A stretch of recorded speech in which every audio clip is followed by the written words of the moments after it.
Canva's new video editor just dropped, and let's be honest, everyone's either confused or angry, and I get it, it looks totally different and the workflow feels nothing like before, but give me a few minutes and I'll show you why this new Canva update might actually make your edits faster, smoother, and more creative than ever. Today, I'll show you exactly what's new, I'll walk you through the full video editing workflow in Canva step by step, fix the most common problems creators are running into, show you how to switch back to the old video editor if you really need to, and at the end, I'll demo a feature on mobile that nobody's talked about yet. I'm Natalia and I help creators like you turn content into income, freedom, and a brand you're proud of, so let's do this. This update completely changes how you edit inside Canva, and depending on how you work, it's either going to save you hours or make you want to rage quit. So let's talk about what's actually changed. Canva has completely rebuilt the video editor to be multi-layered and very much timeline-based, something that we know from more traditional editing apps out there. Believe it or not, this actually makes it much more powerful, and I'm here to show you that it's actually a step in the right direction. The biggest shift is that each page now acts as a video clip, and instead of slide-by-slide design, you're now editing in a proper timeline view. That means that anything you add on top of the clips can overlap, can run next to each other, it can stack, and we now have multiple layers that don't have page boundaries anymore, so your elements can really flow easily throughout the video and you can place them exactly where you want. This also means that your animations are not bound to a single page, but can actually freely extend across the whole timeline. This was not possible in the old version. Back then, every visual element was contained inside that rigid page structure, and if you wanted to do something more custom, you could only rely on the match and move transition. More on this one in just a moment. Now, the playhead matters a lot more now too. Wherever you place the play bar is where new elements land in time. So for example, if you want a bit of text at 3 seconds, the easiest way would be to place the playhead at the 3-second mark, add your text, and it will appear exactly there. Even this small thing changes the pace of editing because you're placing things in time rather than just dropping them on a slide and dragging them around after. Now, I'll be honest, I didn't use the old video editor much because it felt extremely limiting to me.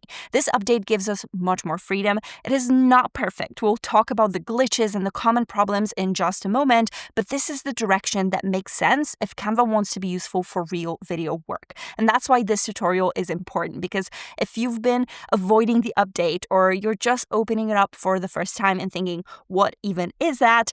I'm here to walk you through it all. To use the new video editor, all you have to do is to open any video doc type. So you can literally just go in here. And from here, you'll see all the different types of videos that you can create. You can create a regular video, an Instagram reel, screen recording, which is a new thing I'll explain in just a moment. But let's start with an Instagram reel. And here, of course, if you go down, you'll see many different video templates and different tools that you can use in the editor as well. So let's click on the Instagram reel. And that takes us to the new timeline. This is what it looks like currently.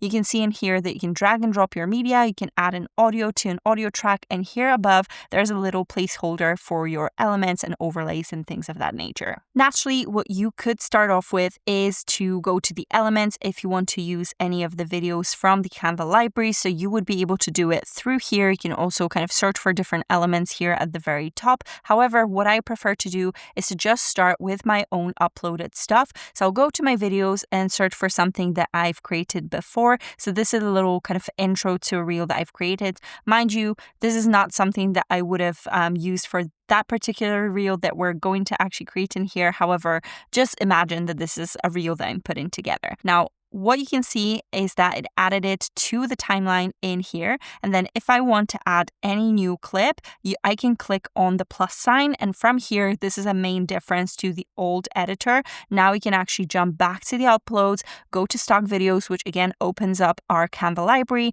Then you can click on the stock photos. And from here, you'll be able to pull up any of the photos in here. And then as the next option, you've got blank, which literally just adds another clip to your timeline. Now with this new clip, what you can do, of course, is to use it as you would with your regular design. So if you want to add a background, all you have to do is to just go to a background color and you can just choose a color that you'd like. I have my gradients saved in here. So if I wanted this to be like a title image or something of that nature, I could do it easily from here and I can just literally just start creating text and things like that. So I would just move my timeline in here and you can see that I clicked T and that added my text. So I can start designing like this. Another thing that I could do, of course, is to add any elements to it. So if I go to photos, let's say, the normal way of doing things in Canva would be just to click. However, now anything that you add becomes a new clip from the library. So what you need to do if you want to use that element is to drag it on top just like this, and now it's being added at the top. Now notice that I had my playhead at the very end of this clip, and what that did is that it added this element on top where the playhead actually is. So this is the thing that I've mentioned before, is that playhead is now this very central thing of how you design. So wherever you want your element to go, you literally just add it on top like this. Of course, at any point you can also adjust it. So from here, I would be able to just drag it on top of the whole of my clip. So if I have this right now, what I could do is to just go to animate here at the top. I can create this shake zoom, the whip slide, alt TV, anything that we've had before in the animations, it all still works. You can kind of brush it on, you can make it digital, you can make it pop and blur and things like that. So everything works from here the usual way. So this is our animations in here, and that's how you add different elements and overlay things. But this is just a general view of how you can design. And of course, again, if you add that text back to here, what you can do is to just kind of make it big and change the fonts, again, change the sizing, change the colors. You can do anything you like in here. You can add those effects the way you like, and then you can again animate them the way you like. And the magic of this new layer is that I could take that and actually drag it on top of my previous clips. So we're not limited by the boundary of those two clips in here. We can easily just make them drag across both of them if we wanted to do that thing in here. So this is the general overview of how you would design within that specific clip. I'm just going to delete that now, and I want to create that talking head reel in here. So let's go back, and I'm going to try to identify the moment where I actually had a good take. So I think this is where my take was ended, just around here.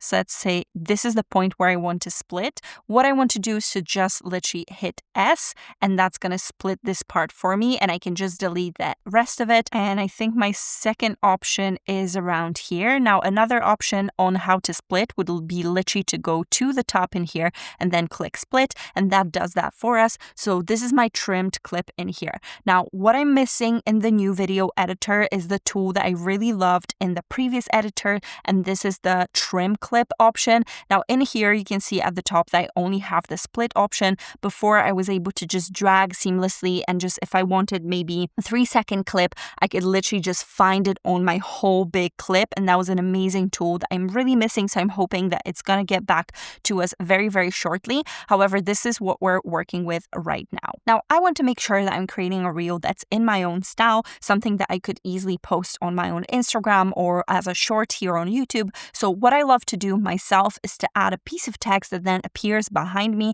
And this is something that I do very often because it's that lovely kind of very attention grabbing effect. Now, what I want to do is to make things easier for myself. So I'm just going to paste my regular style of text in here. So this is what I use as my baseline. You can see in here that I've got website down in minutes, which is something that I've used previously on a different reel. So this is my text in here. You can see that it appeared at the top in here of my editor. So just like that, you can see that it kind of is in front of me. And of course, I need my original clip to also appear on top, right? So what I want to do in here, I'm going to just go ahead and click Control D or Command D if you're on Mac, and I'm going to just detach this video from the background like this, and you can see that it now becomes an actual clip. And the way I've done it is this way, just through duplicating, because I want to make sure that this is perfectly aligned and that nothing gets cut in the meantime. So what I'm going to do next is to just drag it across like this, and now you could just easily go to layer and go to bring it to front, and that's going to appear at the very top of the timeline. Alternatively, Alternatively, you can also just drag it like this, and this is how our new multi-layer timeline works. Now, the moment things become a little bit tighter in here, you can always drag this timeline to the top. Now, for the time being, I'm not going to use any audio, so I'm just going to stick to that. However, this is how you operate within the timeline as well. If you feel like you don't have enough space, all you have to do in here is to just toggle that from zoom page to zoom thumbnails. And like this, you can just drag your timeline just to be even more precise. So this is how it works, just to make things a little easier for you in terms of editing. Now, the next thing I want to do, of course, is to use our trusty background remover. So I'm just going to click on here and let it run. Now, I have let it run on this clip many times before because it's a bit of a test clip for me. So it went very, very quickly. And now, as you can see, it's not actually aligned, but it is. So this is the pain point of the Canva Video Editor. It's not just with the new one, it was happening with the previous one as well. You have to basically trust that it is aligned. And once you kind of click through it and maybe, try to move the playhead a few times, you can see that sometimes the top clip plays, sometimes the bottom clip plays. So this is the problem with the preview. It's very tough to actually kind of pinpoint where you're at in the video. However, if you go and play, you can actually see that it is aligned. So this kind of a preview like this, when you just drag things over, doesn't always trigger all the clips to go at the same time. However, if you actually just click and play just like this and then try to replay again, all this time, you'll see this actually play out and it will actually work. Now, the next thing I always do is to make sure that on my top layer, on the layer that I've actually deleted the background of, I am going to mute it because we never want two of these same audio files to be playing at the same time. It creates that weird echo effect. So this is what I'm doing. And now I've got this preview like this. Again, I don't see everything. However, what I see here at the top is that actually my text is appearing perfectly below. So what I want to do is to just drag that top layer. Remember, we're working on this layer in here. I want to drag it ever so slightly lower just so I'm able to grab any text below. If I want to also grab that text from here, what you need to do is to just click Control and then grab it. So this is grabbing my first one, but if I click Control, hold it, and actually then click on it, you can see that it toggles between all the different layers. So this is a little extra tip just to make sure that you can operate on your layers very seamlessly. But remember that we also have this now multi-layer design in here, so I can literally just do the same thing and select both of these layers just from the timeline. This is why I'm saying I actually prefer it because it gives us so much more freedom. Now, what I want to do, of course, is to add some animations to my text. Maybe I'll do it separately. So let's say the first one will appear as a typewriter. So I want it to be written out. Once I click on it, this is how the text becomes animated. I can choose for it to be animated on entry or on exit. I'm going to do on both because I want that text to, at a certain point, disappear. And then I can just adjust the speed in here. So this is how slow it can go. And it can go, of course, much quicker as well. So I'm going to go in here and you can also change it to word level. I don't want it to be on word level, definitely. So I'm just going to stick to that. Then I'm going to move on to minutes. And for this one, let's say I want shift and let's say the direction will be from the bottom. So I want it kind of from behind my head like this. And then let's go for character as well in here. And I'm just going to slow it down or maybe speed it up ever so slightly. It really depends on what kind of a vibe I'm going for. But let's say this is what I want. And then in minutes, I want to appear ever so slightly further. So this is how you operate from the new timeline. The moment the video starts, I can actually just add an extra second in here just for the text to appear. And then once it renders, you can see at the very top where the kind of the timeline appears. So I can just go like this. And you can see that it just added that. Now, again, a little glitch that I found that happens very often. It doesn't happen with the download, but with the preview, if you've added any shadow to your text, very often through effects, because you can see that this is happening through effects. And here I have a little shadow on both. When I clicked off, you can see that it actually is the normal thing. So once you download it, it will be normal. However, sometimes when you play, you can see that it changes to that like extra level of shadow. I don't know why it's happening. Hopefully it's going to get resolved very soon. Maybe it's just a thing with new updates. Whenever there's a new launch, there are certain things that are glitching out just because so many new users are using this timeline, and also so many people are getting kind of that new timeline into their account. So maybe that's the reason why it's happening. I have no clue, but you can see that there's nothing to be worried about. It's just a bit of an annoying thing, again, with a preview and also with the fact that you're getting that extra shadow. So this is how it looks for me. And now at the very end of this animation, you can see, because I chose both as the animation, both of them are animating out at a certain point. So let's say I want them to go outside of this mark around 2 seconds. And now once I dragged one to the place, right? So I got mine to 2 seconds. So this in minutes clips lasts till here, around here. Now, what you could do is to just put the playhead in here and then attach it to it. But how Canva works now is that when you drag this clip, it will snap into place. Of course, you may not see it very clearly when I do it. However, you will feel it underneath your cursor when you actually move your clip, that this is going to kind of snap into place. Same goes for the ending of your clips like this. If I wanted that to be expanded or cropped to the point where my original clip ends, you'll see that little snapping happening in real time. So something that I would recommend you test out just to see how it works, because it's very useful to be able to just make sure that everything is timed perfectly. Now, something that I've also noticed is that a lot of you mentioned that when you're using anything from the brand kit,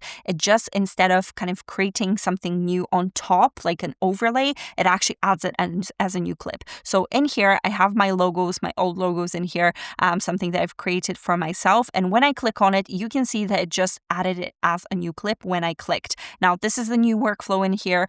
All you have to do is to make sure that you're not actually adding it by clicking, you're actually dragging it to the editor. Now, another point that I want to make is that there is something strange that I've noticed. Now, this little logo file is actually a PNG file. This one is an SVG file. So this is a vector, this is a raster, and these are PNGs as well. Now, side note, I also recommend for all of you, when you're setting up your brand kit, to also use your logos in SVG, just because you'll have more power over the product. You'll also be able to extend your logo a little bit further, and it's not going to pixelate. So this is just that vector file that's really, really important. And also, once you drag and drop it on top, you'll see that then you will be able to change your colors like this. So this is a very useful thing to have in your brand kit as an SVG. So this is how it works. I've just added it on top. However, if you go to the PNG, this is what happens, right? So it tries to attach to the background. The usual trick of holding control doesn't really work. So you just need to make sure that you're adding it in here. So you're dragging it to the timeline instead of trying to drag it on top. So it depends on the file that you've got in here. Same goes for the elements. If you go to any of the photos, you see the same thing is happening. I think it's just that raster versus vector thing. So I would just drag it on top wherever I want. Again, this is a useful thing that you can add it on top wherever you want. So this is how you can kind of drag it along like this. However, it is a bit of an annoying thing that you would have to just drag it on top of the timeline instead of anything else. So if I wanted to add that logo, just do it like this. And again, by trimming the sides like this from the timeline, you can exactly pinpoint the position and the moment where you want your logo to appear. Yes, I can just make my end smaller, put it in the corner like this, and now I can from here just trim the sides like this and just state the position that I want it to be at. I'll add some more clips in just a moment just for you to see where it should go and where I can extend it even further. So this is my little preview for this. Now, I want to also add some other stuff. So let's say I want to add a little, maybe something like a little laptop or something else that's standing out behind me.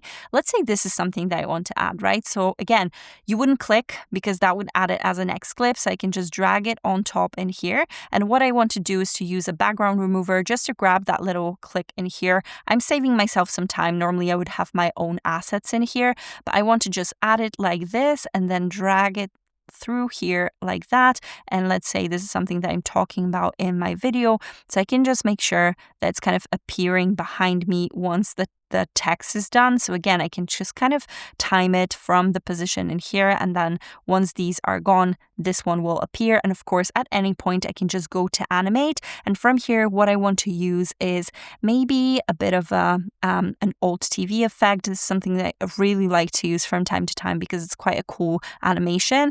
So I'll just make it a little bigger like this. And then again, on enter, if you just want it to happen on enter or on exit as well. And I'll make sure that I'm just adding a bit of speed to it just so it appears pretty quickly. Now, another thing that I really love to use is add-on effects, just to make sure that there's motion retained throughout my video. So not only am I animating it in, but I am also adding a little bit of a wiggle to my element, just so that once I talk through certain things in my video, this thing is still kind of wiggling, it's grabbing attention. I can change the intensity of it so it can wiggle ever so slightly. You can see that it's much lower now. I can make it wiggle even more, just like this. Again, you can see that the preview is really annoying. It just previews a lot more than it should. However, this is how it works. This is my little animation in here. So you can see that when I actually go ahead and play from here, very inconsistent and my energy's been drained a little bit. I'm actually happy with the animation. So now I can actually drag it below in here, and that's going to kind of appear and disappear behind me just like that. And from here, I can also just reposition it to the place that I want. So let's say I wanted to add another, visual in here to the right, I would be able to do it. So this is how you work with the new timeline, just like this. But I'm going to just bring it back to this side, and maybe I'll just make it appear like this, maybe at a different angle. Just like that, you can rotate it. So this works literally the same way as it would with the design. However, you just need to be a little bit more mindful of the movements in here. So I could keep adding these elements all I want. However, there's another thing that I want to show you in here, and it's a new update, not only to the video editor, but also as a functionality in Canva, and it is a screen recorder. Now, what you need to do to access your screen recorder is to just go to uploads, go to record yourself in here, and instead of the standard stuff that you've had, like a talking head, record a voiceover, generate AI voice, now we also have a screen recorder for desktop, which is super useful if you're creating courses, if you're creating any, guide throughs for your clients, if you're doing consultations, things like that. If you're educating in any way, this is an amazing resource, and it's now available for you within Canva. So all you need to do is to click in here. Now we can see that this panel appears in here, which means this is your panel for recording. From here, you will be able to choose your camera. Now I'm using an iPhone camera to record this one. So maybe let's see if I can open up a MacBook camera. Let's take a look. Yep, so this is the one that would open up for you. Let's have a side view in here, so you will be able to just adjust that view later on, and then you can choose your microphone from here and also choose the screen that you're working with. I have two screens in here, two different displays, so I'm just going to stick to this one in here. Let's turn off that camera because you don't have to actually record that camera, but just so you can see the preview in here, this is how it works. And I'm just going to start and record something for you. So let's click record. You can see the countdown in here. And now I can maybe go to Canva AI just to show you a new feature that you can actually add a brand kit. Now we've got the designs generated just for the sake of this recording. However, we also see this little countdown in here. As far as I remember, it is 25 minutes. I'll check back on the screen if it was actually 25 minutes. So this is the limit for a single recording. Of course, you can have multiple recordings as well. Now, at any point, you can also cancel the recording, you can pause it and get back into it, or you can just click finish. And what happens is that it takes you to an editor. So you get that file that is being uploaded in here. It's always indicated by that wave in the uploads. So while that records, you can see that this whole preview is actually uploaded for us in here. We've recorded for 2 minutes roughly, and you can see that it recorded everything that I needed in here. It's literally perfect.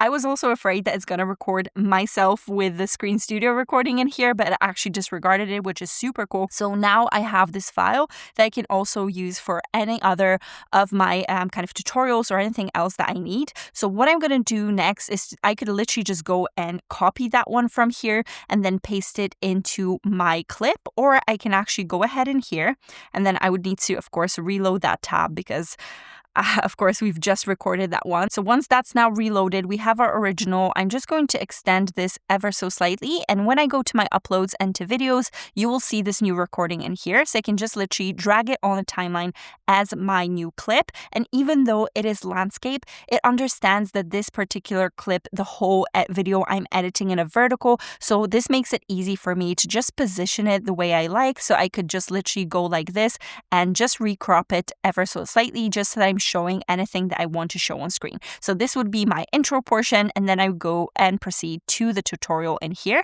And at any point, if I feel like I need to copy or, maybe cut at a certain point. So for example, I don't want to show when I'm adding a specific clip, so I can just split in here. So again, remember, I just clicked S and that just completely removes it in here. And I'm just going to go ahead like this just to make sure that I'm grabbing the ending of it. So from here, I can hit split as well, just like that. And I can completely remove that portion. And that, of course, makes everything much more succinct. Another very useful tool within the Canva editor is, of course, speeding things up. Now, I want to make sure that I'm muting this clip as well. So I'll mute this one and I'll mute that one as well, because I will be recording a voiceover for those. Stay tuned, because I'm showing that to you in just a moment. However, what I want to make sure that I'm doing is to keep things a little fast. So I'm going to make sure that this one is actually a faster one. So I just sped it up in here so you can change the speed of the video, and you can see that it then becomes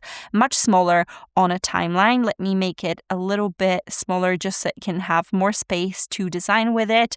Just like that. And you can see that from here, I will be able to also speed up any of the videos in here that I've got. So this is a super cool option. So again, this is my format like this. I've just changed things up. And now we can see that around that mark, we have this clip that's transitioning into a Canva AI. So I think I'll split it in here just like that. And then this part, again, I'll reposition just like that, just so you can see the rest of the design like this. And then from here, you can see that just literally progressed into this new view. I think I might actually clip it ever so slightly as well, because we don't need all of that. So what I could do is, of course, to split, but I can also just drag the sides like this, just to make sure that I'm being more precise in terms of my clipping. I could, of course, then maybe add more clips to the end of it. I actually don't have an outro clip like this, but I can just add this one. And let's say I'm talking about something in here. So let's split that one and split this one in here. And I'll remove these two. And maybe if I wanted to add a transition between my outro and intro, so at this point I could also add a media and a blank and add a transition.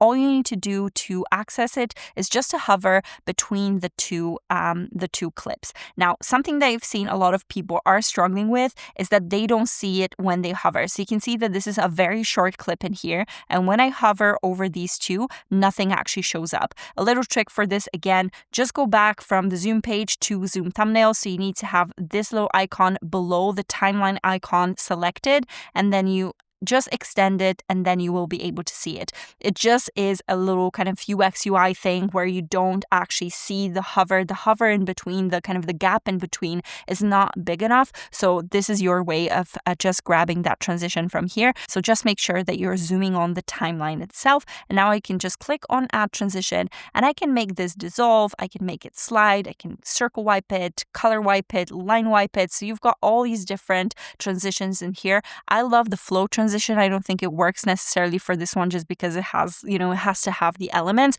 So I'll just go for dissolve in here, and you can adjust the duration in here. So I can just make it happen for 1 second, and you'll see that it then adjusts that little purple boundary between the two clips in here. So you can see that this is our 3-second one. If at any point you want to adjust that duration, jump back in, and this is our ½ second duration. So I can just add transitions like this if I want to. We'll speak about match and move in just a moment. So at any point now, you can see that I've added so many of those elements in here. If I wanted that element to drag throughout, maybe this is my logo and I want that logo to show up for the duration of my whole reel, I could easily just kind of add it on top like this, and you can see that it will still appear throughout the video like this. Of course, it's white, so at that point it would just be a different color. So what I could do, of course, is to maybe change the color of it at that stage. So I could just clip it at the end of this one. So I can just split it in here, and then make sure that when I'm kind of in the transition in here, I can also split that one here. just like this. And then this one I can very easily change to my my navy one, and that way you see this one is white and then this one becomes navy in here, and it's much easier, it's much more visible. And in here from the navy you can see that it goes into white while this is transitioning into the other clip. So we have audio on this one. I can turn it back on. This one is on. This one I believe I turned off, so I can bring it back in here. However, what if I want audio to be happening in here within this clip, right? I can actually go ahead and create that voiceover that I was telling you about. So what I can go and do is to go to uploads, to record yourself, and say record a voiceover. And from here, I can literally just click on it. You'll see again the option to choose your microphone, and then you can hit record. Just as with the recorder, you will have a little timeline, and then from here you can see that it just starts playing. Just make sure that you record a little bit over and a little bit later, just because you'll have that kind of little change in terms of how things work. And when you start talking, of course, when then the preview starts playing, there is a bit of a discrepancy always. So make sure that you go a little bit over at any point. You can also pause. You can see that it's now stopping, and then from here you will be able to resume. You already have the preview of your voice track. I can just click finish in here, and you'll see that your voice recording will now appear in here. You will also be able to find it under audio in here. So this is our new voice recording that you will be able to pull on top of your timeline at any point in here. So you can see that I've got plenty of old voice recordings that I could also reuse for any of the future content if I want to.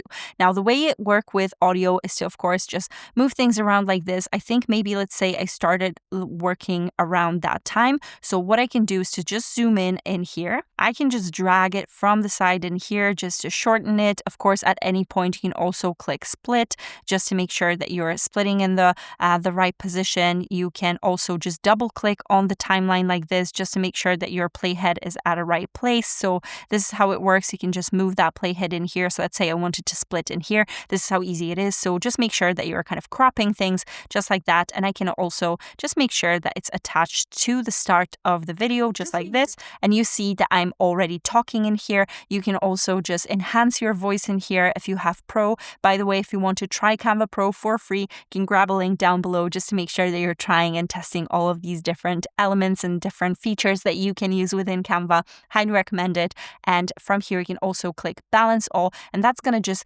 equalize the volume of all your media in here. So that's going to make sure that everything is actually playing very nicely for the remainder of your video. Now let's get back in here, and the last element that I want to add, because this is such an essential thing for social media, is to make sure that you're adding your captions, right? So from here, you can actually see that only the suitable videos in here, because it's based on the video, is my first and my last clip in here. Now, I want to make sure that I'm only selecting the first one just because I'm disregarding the last one in here. So I'm going to generate captions for this one. Mind you, there's no option at the moment to generate captions based on the voiceover. So this is a bit of a pain. I hope it appears at a certain point. But if you don't have audio on your original, so in here at the recording, I didn't actually have it, or maybe I had it just from demoing it in here with you. However, this is the only way that I can add those captions in here. So to edit them, you can jump to captions here at the very top, and you can edit the wording in here. So you can see that this is what I've said in here. And of course, you can make sure that they're on brand. So you can do anything you want to them. So you can make them bigger, make them smaller, anything you'd like with them. You can just make them work the way you like. You can, of course, apply any of the effects in here. So I very often do an outline for mine just like this. And in animations in here, if you want to make sure that you're making them a little bit more on brand, you can also choose highlight and snake just like that, and reveal. I don't know why it's not revealing for this one, but it's going to reveal, I think, if you click on it. However, for the highlight, I think I want something maybe a little bit purple just like this for mine, and you can change the intensity. So if you want it to appear kind of bigger or smaller, this is how you manipulate them. So again, this is how easy it is to add captions to your video. However, note that you cannot add captions for your actual voiceover, which is a bit of a pain. Again, hopefully it's going to get introduced later on, so you can see only for the clips, but not suitable for audio at this point. Once you're ready, once you're happy, all you need to do is to go ahead and share it. Then from here, move to download. And then you can see the MP4 is your default for video. If you are on Pro, you can change it to 4K just for a better quality in here. And then you're ready to download it as is. So this is how this basic kind of video editing works. This is, of course, for real. There are so many other moving pieces when you're trying to, create a video in landscape, maybe something a little bit bigger. Now I want to move on to creating animations, something that a lot of people absolutely love and loved in Canva. And there's been a bit of an issue with the match and move transition. There is a new workflow and I want to show it to you right now. So this is a little project I've created for you just to demonstrate match and move. And I'll first explain what it entails, what I've got on top of it, just to explain what I was going for and what the previous workflow would be versus what we're working with now. So you can see in here that actually my first clip is just this sofa in here. So I actually removed myself from the background, just so that I've got a plain background in here. Now at the top, I have this little layer, which I'll talk about in a moment because I want to, again, match and move it. I want to morph it into something a little bit different in the second clip. Then on top, I have kind of first my own image of just, me looking like this with a little wink. And then it's going to progress into a non-wink photo. So it's a kind of photo-based animation. And then below in here, you have my photo and the top of my head, which is cut off. And now you can see in here that it's going to just progress into the other part. I'm going to explain what the movement is that I'm going for. Now, the workflow before would be that you would just literally just go to your page, right, with anything that you had on top, and you would duplicate it, and then it would just, move it, and you can match and move it, and everything would work perfectly with it. Now, it doesn't work that way just because you're duplicating only one clip. Of course, you would be able to then select all of these layers in here, or maybe without that one, because that wouldn't be a part of the workflow. And you can literally just paste it at the very beginning of your animation. So you can do something like this, and you can just attach the two to each other. Now we can see, because I duplicated, right? Because I just clicked Control D as a duplicate, what happened was that it just moved position. So what I actually prefer to do is to duplicate by holding Alt. I'll explain it in the troubleshooting, but what that does is that it allows you to position these elements perfectly on top of each other, and then it retains the original position. So this is how I would just duplicate all the elements that I want to then match and move in here. And what happens, of course, is that nothing happens because we have no transitions and no movements whatsoever. Now for this one, I'm not going to do anything because it's my baseline. Now for the second one, imagine that you're literally just grabbing this and just moving it like that. So again, I want that head to split open literally just to have some animation appear underneath. So this is the kind of the new animation in here. And now when I add my match and move transition in between in here, I know a lot of you are saying it is not working. Now, one thing that's very important to note is that, first of all, these two need to be attached to each other just to make sure that this animation has a time to play. Now, the second thing that's happening is that you can see this fade out effect that's really annoying, and you don't want that. What we want to do is to make sure that we're overlaying these two elements. This is something that I found. I'll explain why and how it works in the beginning. However, this is how you would just make sure that that transition is actually happening for all of your elements. So I want to animate. I actually don't want to animate that one. So let's see if it will work with this one or if it's going to give me a glitch. No, it's not giving me a glitch because it's not a transition between two elements. So you can see that if you don't want to animate something in particular, you can actually just let it be in here. And now I want to make sure that this one is going kind of bright and bold and a little higher in here, and you can see that my match and move transition is going to work. So not only are we making sure that we're duplicating the elements to the other position and then making sure that they retain the same positioning by holding Alt and dragging them and then repositioning back into the moment. However, we're also making sure that we're overlaying both of these elements in here so that for the duration, you can see this transition in here when I attach it like this. You can see that it lasts in here. You have to have that overlay happening on top of it in here, and that's how it's going to work, right? So you can see that my head is now opening up, and this a little kind of sunlight effect is happening in the background as well. So this is how you would work with Match and Move right now. Now let me actually show you this entire animation that I've created in Canva, just so that you see what I was going for and what I was able to achieve with Match and Move within the new editor, with all the control that I had of all the different elements. So, it's pretty cool, if I do say so myself. I was able to layer different sound effects as well. So let's take a look at the timeline here below. You can see that there are a lot of elements just because I was in the zone. I mean, obviously unbound creativity, right? I was just creating a lot and I was just adding those elements and overlaying. And then once I knew the positioning, I just kept adding and kept adding. So this ended up being a bit of a bigger project. I worked on it through the night, but this is how it works with me, right? I get obsessed over something and then it just flows like this. So let's take a look at the timeline. Again, you can see the elements that we've had before. So we had this sunlight in here, transitioning from kind of empty to the full kind of glow underneath. Then you've got the watch clocks ticking. So this animation actually starts at the very beginning in here. Then we have the little motion because I wanted a sound just for the motion of the head kind of popping up. Then I have the whoosh in here as well, birds chirping in here, and then some light rain, some dripping happening in the background as well, just because I wanted to make sure that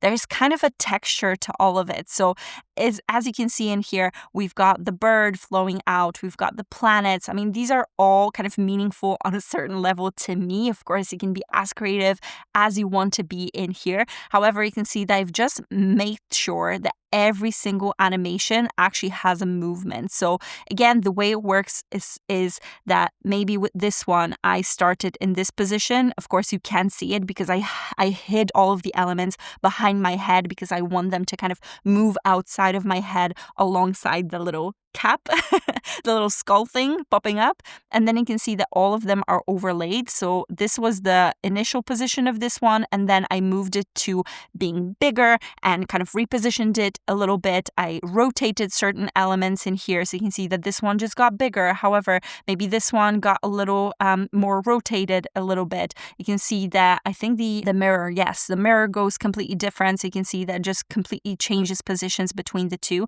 And now if I again zoom in on the timeline in here, you can see that there's actually that overlay happening, right? So you've got the flower in here, the flower is overlaying right where the transition is happening, right? You don't have to be like super precise. Sometimes when you still see that little flicker, that little fade in and out effect, just make sure that you're dragging both of the elements ever so slightly to the sides. But this is the kind of the workflow in here right now. And this is how you're indicating to Canva. You can see the clock in here that's kind of rotating. So again, it started in here, it's moving to this place.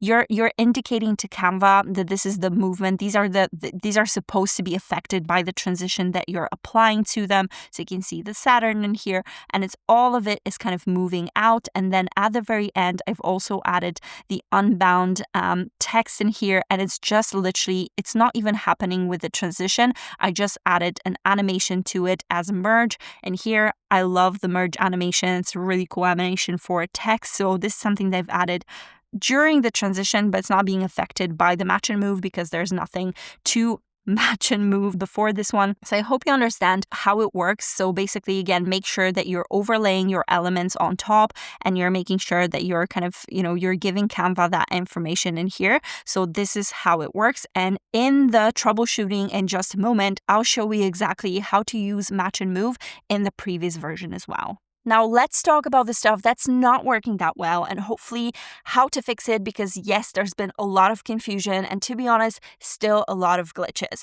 As much as I think some of the bugs will just happen randomly just because it's a big launch, some are just baked into the way this new editor works and we need improvements. Now, first, let's get a quick one out of the way. Some of you said you can't add transitions because if you hover over the boundary of the clips, it's not showing up. Not to worry. The reason for this is because the gap is too narrow, so you have to zoom in on a timeline.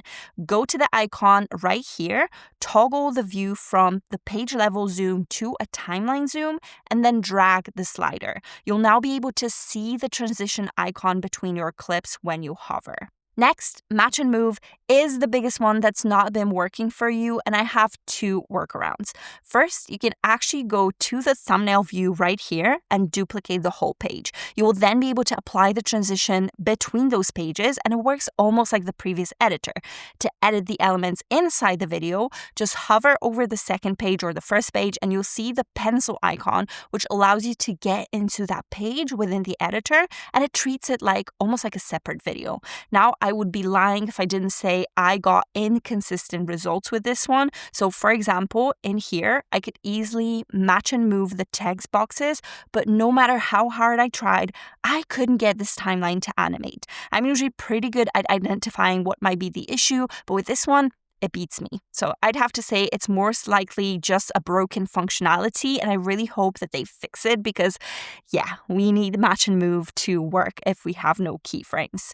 Now, the second way of working with match and move is within the editor itself. First, you need to make sure that you split your clips within the duration of the match and move transition. Then drag them so that they touch each other, and if there's even a bit of a gap, and trust me, it's very easy to miss, the transition just won't work. Another thing that's sometimes been happening is this little weird fade effect, but again, not always. I think it might be a temporary glitch. I hope it's a temporary glitch at least. For this, I found that overlaying the two elements together actually fixes it. Next up, if your logo from a brand kit or any photo that you want to add, be it from your uploads or the library, is being added as a new clip rather than an overlay element, instead of just clicking it, which is what causes the issue, you have to drag and drop it onto your canvas. I've also noticed that some issues arise when you add an image and then you edit it further using things like Magic Grab, a background remover, etc. It then doesn't want to act like a regular element added to your timeline and doesn't respond to any animations. What I found works is that you have to copy it, then delete the original, and then repaste it onto the timeline. Is it annoying? Absolutely. Yes, it is, but at least we have some workaround at this stage. Now, some of you also said that duplicating an element pastes it into the wrong place, which, to be fair, if you just duplicate as usual, has always been the case. That's why I always recommend duplicating quicker by selecting the element, then holding Alt on Windows or Option on Mac, then dragging the element to the side, and without letting go, positioning it back to the original. Not only is it a much quicker, more smooth way to design. By the way, watch this video for some useful tips on how to design faster in Canva, but it's also allowing you to perfectly align your element because the guides are showing up throughout your movements. This way, your transitions won't be ruined anymore. Another big issue has been that any elements you add are too long. Now, it defaults to 5 seconds, I believe, but how annoying it is will depend on your overall video length, or that the elements may run to the end of the timeline and longer, so you have to scroll to the end just to grab it and shorten it, then rinse and repeat for each element. And I feel you, although I don't think these are as annoying to me personally as to some of you in the audience. One big functionality that we are missing in Video 2.0 would have solved the pain point massively, and that's the ability to adjust all the elements from the timeline at the same time. This is how it works in other video editors. I use DaVinci Resolve for my YouTube video editing, and it's such a natural, normal, and much needed functionality that not having it here in Canva is really a massive pain. If you have 1, 20, 50, 200 elements on your video, you can be expected to just go at it one by one. It's just not feasible. So the editor is still far from perfect. There are a lot of things that still need fixing. We don't have keyframes, which are crucial for more advanced motion and animation control. Background remover still needs a bit of work, especially with finer edges or shadows. For me, the preview inconsistencies are really frustrating, and if you rely on exact timing, you still have to hack around things a little bit. But this is a big step forward. This is a massive redesign. We finally have more freedom and we're no longer locked into pages. This update shows that Canva is taking video creation seriously, and I'm really excited to see where it goes next. Now, I'll be passing on the feedback to the Canva team, so if you have any more issues or any glitches with the new video editor, drop them down below. Given that there's been this new massive update to the video editor, I think Canva will be working on it further, so sharing our experiences with the workflow will hopefully get them to solve the bugs and help shape what video editing is going to look like in the future for Canva. Now, if you really need to go back to the old editor, and I understand why you would, given that there's a learning curve here, maybe you've got a project midway, you can still switch back to the old editor. This is how you do it. Now, go to your profile picture on the homepage, then click Settings, then scroll all the way down to this section right here, and you'll be able to toggle this one to disable the new editor. It works the exact same way on your phone if that's what you're using Canva on primarily. Now, there's actually one more feature I have to talk about, but I'll do it much more briefly. If at any point you feel like you need a dedicated tutorial for it or anything else you've seen in the video, just drop me a comment. You know I'm very much open to suggestions. So let's talk about Magic Video. This one is a mobile-only feature, and you'll find it right when you open the app as the first suggested feature. It's a brand new Canva's AI tool for building quick reels and TikToks using your own images and footage. When you click on it, you can select up to 20 files to use, photos and videos. You have filters for specific folders. You can choose videos only or photos only. And at the bottom, you can switch between your camera roll and Canva uploads. Once you select what you're happy with, a prompt box appears that you can describe in detail what you're looking for. What's super new and very, very useful is this style and type toggle below the prompt box, which really allow you to specify a bit further what kind of video you're going for. So under style, you have nostalgic, cinematic, minimal, playful, and for type, you can also choose if it's a montage, a video diary, narrative, photo dump, etc. It's very, very helpful because it really does make a difference to your end result. I went for cinematic and narrative in here because potentially I want to add a voiceover to it. So now let's add this prompt right here. And now I'm ready to hit this purple button to generate. Now you can see that Canva starts working immediately, and not only did it cut the clips for me in a beautiful, beautiful way, it also added a voiceover and actually some sound effects too. At this point, you can swap any media by clicking this icon right here, and you can also try a completely different vibe where you can change the original style and type filters, plus choose from a ton of brand new templates introduced to Canva, which I feel like are much more suitable for the way content should be or is on social media platforms. When you change the template, Canva starts working for you again, and now I have this text and clips, and it's a really great first draft that I can make work for myself. Once you're done, you can download it as is or then take it into editor to work on further. And will you just look at this new timeline? We have layers for clips, layers for audio with music, voiceover, effects. Plus, we've got text and elements layers above. It's all super cool. Now, if you've used clips from your camera roll, don't forget to tap this icon right here to upload each of them to your Canva account, just for a bit more of a seamless experience if you want to then further edit on desktop. You can tweak it at any point and edit the way you like. I feel like it's a really cool feature that really helps create more videos in less time. Now, if this walkthrough made the new video editor feel clearer and easier to use, give the video a like, share it with a friend who is struggling with the update, and tell me what still trips you up and what you want me to cover deeper in a follow-up tutorial. Make sure to watch this video next to discover the latest Canva updates you have to know about, and subscribe if you want more practical Canva tutorials and content creation tips. Thank you so much for watching, and I'll see you next time.